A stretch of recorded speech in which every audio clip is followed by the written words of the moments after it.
Imagine saying to a robot, "Tidy this table," and watching it get to work. It looks simple from the outside. The arm moves, the gripper closes, the table gets cleaner. Under the surface, though, a lot has to happen before metal safely meets mug.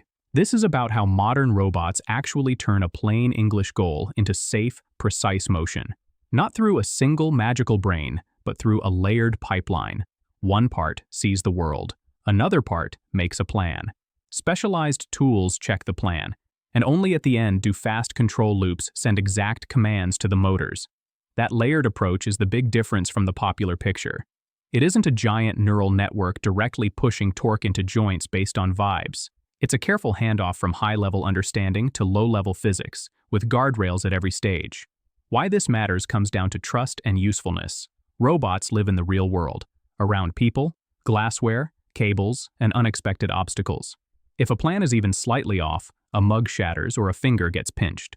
A layered design lets the smart parts think slowly and the safety-critical parts act quickly. That's how a robot can be helpful without being hazardous. Here's a mental picture that helps. Think of a robot like a large company. The camera and sensors are field reporters collecting raw facts. A vision model is the analytics team turning footage into a clean report. Here are the objects, here's where they are. An AI agent is the operations manager reading the report, deciding the task list, and calling specialized departments, the grasp planner, the motion planner, the mapping service. Down on the factory floor, low-level controllers are the machines following precise instructions with strict safety rules. The organization works because each role is focused and accountable. Swap in a better analytics team and the whole company gets smarter without rewriting the factory machines. So the simple version is, perception builds a picture. An agent turns goals into checked actions. Tools convert actions into trajectories, and real-time controllers move the hardware. Start with sensing. Cameras capture images. Depth sensors and lidar measure distance. Force sensors feel contact. Encoders track joint positions and speeds. These streams arrive constantly. Images and depth frames many times a second. Joint measurements even faster. Alone, this data is just numbers. The robot needs meaning. That's where a vision model comes in. A modern vision or vision language model takes raw pixels and turns them into a scene description. It can label objects, a mug, a plate, a sponge, and estimate where they are in 3D. It can outline surfaces, detect edges, and sometimes summarize the scene in language-like descriptions. When paired with a language model, the system can answer questions about what it sees, but the goal here isn't poetry. It's a clean, structured picture. There's a mug at these coordinates, a spill along this patch, a handrail at this height. In other words, perception turns uninterpretable pixels into symbols and geometry the rest of the system can reason about. Now the agent steps in. In modern systems, this is often a large language model wrapped in code that limits what it can do and how it decides. It gets the goal in plain English, tidy the table, plus the scene description, plus rules and constraints. Constraints can include where the robot is allowed to move, maximum speeds, maximum forces at the wrist, and no-go zones where humans are present. The agent's job is to break a fuzzy request into a concrete, checkable plan. Pick up mug A, place it on coaster B, load mug C into the dishwasher, wipe the spill region. These are not free-form sentences floating in the air. They're usually expressed as tool calls or function calls with specific parameters. Which object, which pose, which constraints. That format makes each action testable. If the parameters don't make sense, the system can catch it before anything physically moves. What matters here is that the agent coordinates decisions without directly controlling motors. It designs the task list, but it asks specialized tools to handle the physics. Those specialized tools are where abstract actions become precise paths. A grasp planner takes the mug's shape and pose and returns candidate ways to grip it, often with suggested approach directions. A motion planner takes a target pose and generates a collision-free path from the robot's current position, respecting joint limits and velocities. A mapping module might keep track of updated obstacles if someone moved a chair. Each tool is well-tested, often verified, and built to be predictable. The path from plan to motion goes through one more translation: low-level control. Dedicated control loops run on the robot's controller hardware at hundreds or thousands of times per second. They read encoders and force sensors, compare the desired position or force with the actual measurement, and adjust motor currents accordingly. Algorithms like PID, proportional, integral, derivative control, compute those adjustments. Model-based or predictive controllers add more dynamics awareness, but they share the same spirit: fast, deterministic, and stable. The key idea is that these controllers are deliberately not fancy. They're boring on purpose. When something holds a heavy mug over a glass countertop, boring is good. Safety rides alongside everything. Hardware interlocks and safety controllers watch speed, torque, and virtual fences. Emergency stops live on physical buttons and within software watchdogs. Higher-level monitors look for failure patterns, missed grasp, unexpected contact, and trigger a pause, a retry, or a request for help.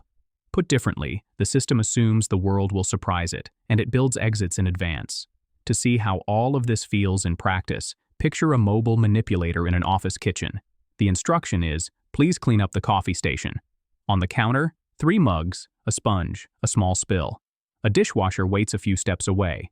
Cameras and depth sensors begin streaming. The vision model labels 3 mugs, a sponge, the dishwasher handle, and a spill region. It estimates their positions in space, with a small error margin measured in centimeters. That estimate is good enough for planning. The scene summary flows to the agent, along with constraints. Avoid the human zone near the sink, keep end effector forces under a safe limit, and never exceed a certain speed. The agent sets a sequence. Navigate to the table, pick mug 1, place in the rack, repeat for the other mugs. Pick the sponge, wipe the spill region, and return to the dock. Here's where tool use begins. For the first mug, the agent calls the grasp planner with the mug's pose and dimensions, plus a preference to grip near the rim's side, away from the handle. The tool returns a candidate grasp pose and a safe approach vector. If that candidate is blocked by another object, the agent can either try a second candidate or slightly adjust the order of operations. The motion planner gets the green light to compute a path from the current arm pose to the grasp pose. It samples a smooth trajectory that avoids collisions with the table and other mugs. Timing is assigned. This segment will take a few seconds, with waypoints for the controller to follow. The plan also encodes speed and force limits so the controller knows what's acceptable. Now, the low-level loops take over. At around 1,000 updates per second, the controller tracks each joint's target position, correcting tiny errors. If travel hits a torque limit, say because the mug grazes the table, the drive electronics can pause movement almost instantly. A slightly slower recovery routine might back off a few millimeters and try a different approach angle once or twice. There is something quietly impressive about this choreography. The vision model, the agent, the planners, and the controllers cooperate without talking over each other.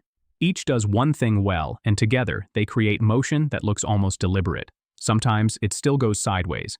Suppose the first mug is placed too close to the rack's edge and slips a little. The vision system notices the new position. The agent marks that placement as acceptable or not based on a tolerance, and if needed, the robot nudges the mug into a better spot. If a path is blocked, maybe someone walked up, the safety layer enforces a stop, and the agent either waits, reroutes, or asks for human confirmation through a simple prompt on a screen. Here's the practical upshot. AI in robots is mostly about understanding and deciding, not directly driving motors. Large models interpret scenes and turn goals into plans. Specialized tools handle geometry and constraints. Traditional controllers deal with milliseconds and forces. That separation helps keep people safe and systems adaptable. A quick note on vision language models, because they get a lot of attention. A VLM is a model that connects visual features with language, so it can answer questions like, which mug is closest to the sink? In a robotic pipeline, that ability is useful for producing the structured descriptions agents need. It doesn't mean the model is wise about physics or ready to choose motor torques. Think of it as a smart describer, not the whole brain. Now zoom out to real systems. In warehouses, similar stacks coordinate picking items and moving totes. In factories, safety layers are even stricter, with certified hardware enforcing zones and speeds. In hospitals, delivery robots use mapping tools to share hallways safely with people. The modules differ, but the pattern repeats. Perception feeding an agent, tools producing safe paths, controllers executing within boundaries. A common engineering choice is how much to rely on modular components versus training an end-to-end model. In some research systems, a single neural network maps pixels straight to actions. That approach can be surprisingly capable in controlled tasks. The trade-off is accountability and safety. Separating perception, planning, and control creates natural checkpoints.